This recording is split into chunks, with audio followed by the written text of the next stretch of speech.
Bonjour, bienvenue à nouveau sur ma chaîne. Voilà, je fais cette vidéo parce qu'on m'a posé une question étrange.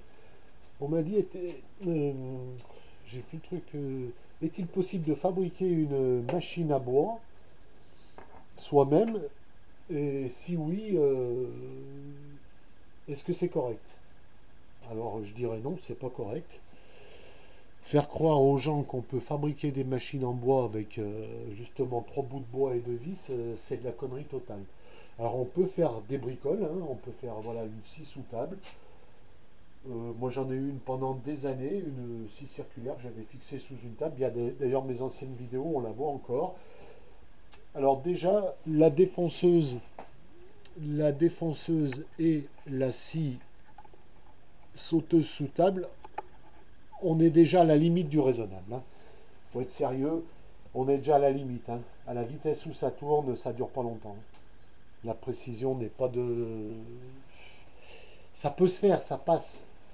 Là, on est dans le simple, hein. C'est juste un truc qu'on vient fixer, c'est pas de problème. Maintenant, de là à fabriquer des scies à ruban, j'ai vu même des scies radiales en bois, des perceuses à colonnes, des lapidaires, des bancs de ponçage. Non, je dis non. Il faut arrêter de prendre les gens pour des cons. Ça ne marche pas. Alors, ça ne marche pas. Pourquoi je dis ça? Parce que j'ai un collègue, il a commandé au Canada des plans pour faire une scie à ruban. Alors il a payé ça 90 $, hein.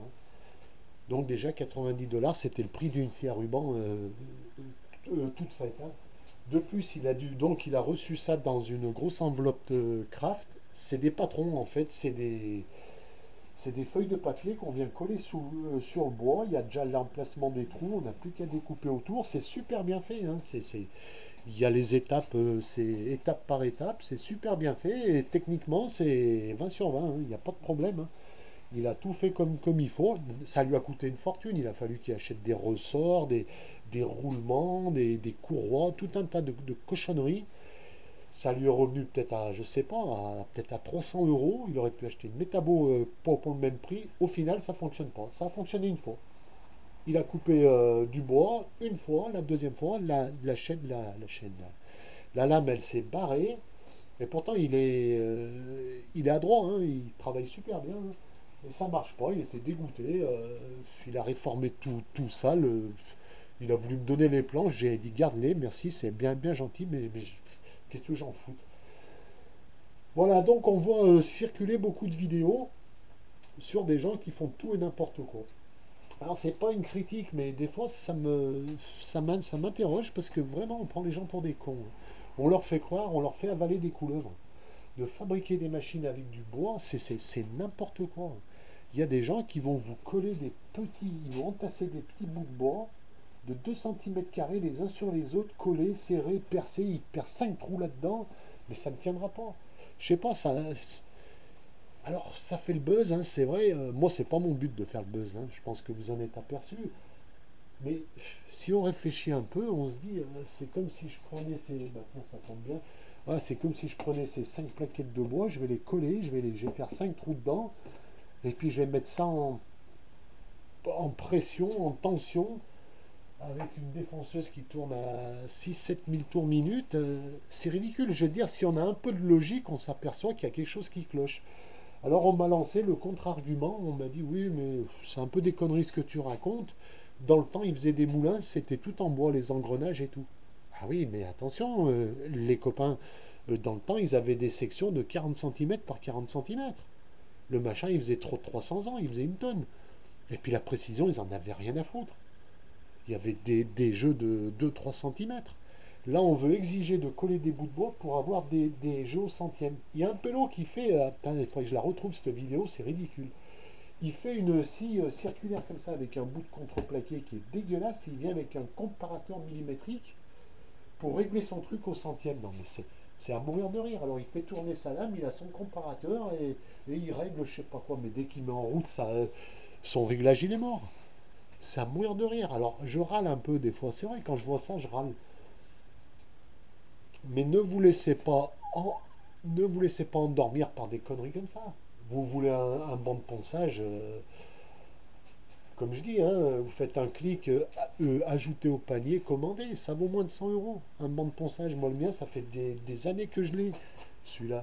Ah, c'est pas le truc professionnel, hein, mais ça me suffit largement pour ce que je fais. Voilà, alors, vous avez vu au fond, voilà, ça vaut moins de 100 euros, je crois, j'ai payé ça 69 euros ou 79 euros, je me rappelle même plus. Voilà, je l'ai, ça fait une éternité que je l'ai, ça tourne super bien. C'est pas de la super machine, mais ça me suffit. Voilà, vous allez fabriquer un truc comme ça, mais ça, vous allez vous le prendre dans la gueule, parce que déjà vous allez le faire tourner avec un moteur qui n'est pas adapté. Alors, le mec qui fait tourner ça avec une perceuse qui tourne à plusieurs milliers de tours minute, il va passer il va passer des feuilles de ponçage, elles vont durer 2 secondes. Il va cramer ses feuilles de ponçage, c'est ridicule. Il y en a même un qui fait une scie radiale pour faire avec une meuleuse 230. Mais vous imaginez un disque à métal, un disque de disqueuse qui est légèrement tordu et que vous le prenez dans la gueule, c'est les urgences. Faites bien attention à ça. Ne pas se lancer dans des aventures. Voilà, je réponds, je ne vais pas faire cette vidéo, mais je réponds à une question qu'on m'a posée. Voilà, est-ce qu'on peut le faire? Non. On peut le faire techniquement, c'est un joli projet. Ça peut être une passion de fabriquer des machines, mais il ne faut pas les utiliser. Ça ne marchera pas. C'est pas fait pour. Le bois, c'est pas fait pour avoir de la résistance mécanique. Moi, je travaillais dans les prototypes il y a quelques années, et effectivement, quand on travaille dans les prototypes dans l'industrie, on fabrique les machines en bois parce que ça coûte moins cher que l'aluminium et tout. Bon, on fait un test, 2 tests, et on voit ça permet une approche.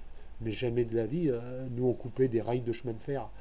Alors, on faisait les premières machines avec des bouts de ferraille, des bouts de plastique, des bouts de bois. Voilà, ça permet de faire des réglages, avoir une vue d'ensemble, mais c'est tout.